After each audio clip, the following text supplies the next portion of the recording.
Hello everyone, আমি আদিবা রিফা। আশা করছি সবাই খুব ভালো আছেন। আজকে আপনাদের সাথে অনেক দিন পর একটা ব্লগ শেয়ার করছি। অনেক দিন বললে ভুল হবে, অলমোস্ট 1 বছর পর আপনাদের সাথে একটা ব্লগ শেয়ার করছি আজকে। তো যাই হোক, কথা না বাড়িয়ে আমরা আজকের ভিডিওটা শুরু করি। আমরা চলে গিয়েছিলাম ইটালির ফ্লোরেন্স বা ফিরেন্সে সিটিতে। লাস্ট আপনাদের সাথে যেই ব্লগটা আমি শেয়ার করেছিলাম সেটা ছিল সিয়েনার ব্লগ। তো আমরা এবার ঘুরতে বের হয়েছি, কয়েকটা সিটি একসাথে ঘুরবো এই প্ল্যান করেই। তো আমরা আমাদের বাসা থেকে ফার্স্টে চলে গিয়েছিলাম সিয়েনাতে। আমরা আমাদের নিজেদের গাড়ি ড্রাইভ করেই গিয়েছিলাম। তো সিয়েনা ঘোরার পর আমরা এবার চলে এসেছি ফিরেন্সে সিটিতে। আর সেদিন ওয়েদারটা একদমই মেঘলা ছিল। বাট আমার কাছে ঘোরাঘুরির জন্য মেঘলা ওয়েদার খুবই পছন্দ। আমি জানি না কেন, বাট বেশিরভাগ মানুষের কাছে দেখা যায় যে ঘোরাঘুরির জন্য সানি ওয়েদারটা পছন্দ করে।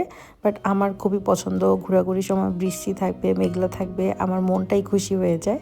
তো আমরা ড্রাইভ করে সিটিতে ঢোকার আগেই একটা পিয়াৎসা বা স্কোয়ার পেয়েছিলাম, যেটা কিনা একদম অনেক উপরে ছিল। তো এখান থেকে পুরো ফিরেন্সে সিটির একটা প্যানোরামা ভিউ পাওয়া যাচ্ছিল। তো দেখে সামনাসামনি খুবই ভালো লাগছিল। উপর থেকে দুয়োমো দেখা যাচ্ছিল, পন্তে ভেকিও দেখা যাচ্ছিল। এগুলো আমি আস্তে আস্তে শেয়ার করব ভিডিওর সামনের দিকে। তো আমরা অলরেডি সিটি সেন্টারে চলে এসেছি, আর আমরা দুয়োমোর পাশ দিয়ে এখন হাঁটছি। আর আমরা অবশ্যই গাড়িটা পার্কিং লটেই পার্ক করে এসেছি। গাড়ি নিয়ে অ্যাকচুয়ালি সব রোডে অ্যালাউ না, কারণ দেখা যায় কিছু কিছু জোন থাকে যেখানে লিমিটেড থাকে। তো সব ধরনের গাড়ি ওখানে অ্যালাউ না। তো গাড়ি আমরা পার্কিং লটে পার্ক করে দেন পুরো সিটিটা আমরা হেঁটে হেঁটে এক্সপ্লোর করব। এখন আমি যেই গোল্ডেন গেটটা আপনাদের সাথে শেয়ার করছি, এটার নাম হচ্ছে পোর্তা দেল পারাদিসো অথবা দ্য গেটস অফ প্যারাডাইস। এটা 1425 থেকে 1452 সালের মধ্যে লরেন্সো গিবের্তি এটা নির্মাণ করেছিল। আর এটা নির্মাণের পর এটার শৈল্পিক সৌন্দর্য এতটাই ছিল যে ওইখানের মাইকেল অ্যাঞ্জেলো এটার নাম দিয়েছিল স্বর্গের দরজা। আর এই গেটটা ছিল দুয়োমো বা চার্চের একদম অপোজিটে। দুয়োমোর আশেপাশের জায়গাটা এত লাইভলি ছিল, অনেক অনেক মানুষ ছিল, অনেক ট্যুরিস্ট ছিল। আমার জায়গাটা ঘুরতে খুবই ভালো লেগেছে। দুয়োমোর আশেপাশে ঘোরাঘুরির পর এখন আমরা হাঁটতে হাঁটতে এগিয়ে এসেছি পন্তে ভেকিওতে। আর পন্তে ভেকিও হচ্ছে একটা ইটালিয়ান ওয়ার্ড।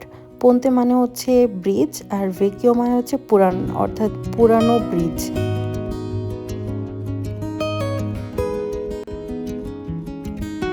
আমরা এই ফিরেন্সে সিটির মধ্যে যেই সব জায়গাগুলো ঘুরেছি এর মধ্যে পন্তে ভেকিও জায়গাটা আমাকে অনেক বেশি টাচ করেছে। আমার খুবই ভালো লেগেছে এই জায়গাটা।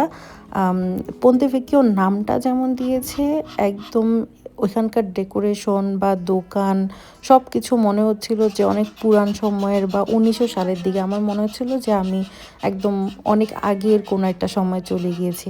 আমরা মানুষগুলো হয়তো এখনকার, বাট ওইখানের ডেকোরেশন বা দোকানের যেই গেটগুলো ছিল ওগুলো মনে হচ্ছিল যে অনেক অনেক আগের সময়ের। আমি আর সিফাত রাতে পন্তে ভেকিও দেখতে গিয়েছিলাম। আমি অবশ্যই আপনাদের সাথে রাতের পন্তে ভেকিওর ভিউটা শেয়ার করব। ইটালির প্রত্যেকটা সিটি একটার থেকে আরেকটা সম্পূর্ণ আলাদা এবং প্রত্যেকটারই একটা বৈশিষ্ট্য থাকে। তেমনই ফ্লোরেন্স সিটির একটা বৈশিষ্ট্য হচ্ছে এটা আর্ট বা আর্কিটেকচারের জন্য অনেক বেশি ফেমাস, আর কাইন্ড অফ এক্সপেন্সিভও অন্যান্য সিটির থেকে। তো যাই হোক, অনেকক্ষণ হাঁটাহাঁটির পর আমরা ভাবছিলাম যে কিছু ঠান্ডা খাই। তো আমরা চলে এসেছি একটা জেলাতোর দোকানে। এখানের ডেকোরেশনটা আমাদের খুব ভালো লেগেছে। তো আমরা এখান থেকে নিয়েছিলাম একটা প্যানকেক, বাবল প্যানকেক, আর এটার উপর ছিল 2 ধরনের জেলাতো। তো এটা টেস্ট ভালোই ছিল। ঘোরাঘুরি করতে করতে রাতও হয়ে গিয়েছে, আর আমরা থাকার জন্য একটা হোটেল খুঁজছিলাম।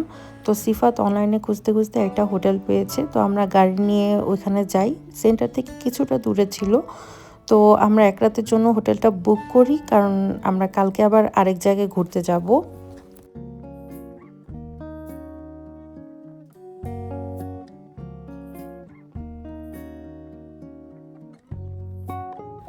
আমরা হোটেলে গিয়ে ফ্রেশ হয়ে দেন কিছুক্ষণ রেস্ট করে আমরা আবার বের হয়েছি। এখন আমরা চাচ্ছিলাম যে রাত্রের সিটিটা কেমন থাকে এটা এক্সপ্লোর করার জন্য। তো আমরা আবার এসে পড়েছি দোমোতে। দোমোর এখানে আশেপাশে একটু কম মানুষই ছিল, কারণ তখন বৃষ্টি পড়ছিল অনেক।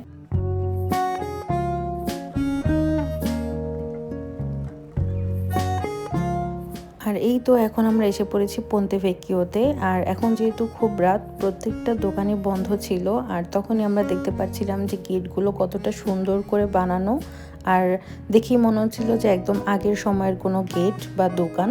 এখানে কিন্তু প্রত্যেকটা শপই নামি দামি ব্র্যান্ডের ছিল। তো আজকের ব্লগটা এই পর্যন্তই। আই হোপ সবার খুব ভালো লেগেছে। নেক্সট ব্লগে সবার সাথে আবার কথা হবে। টিল দেন সবাই ভালো থাকবে।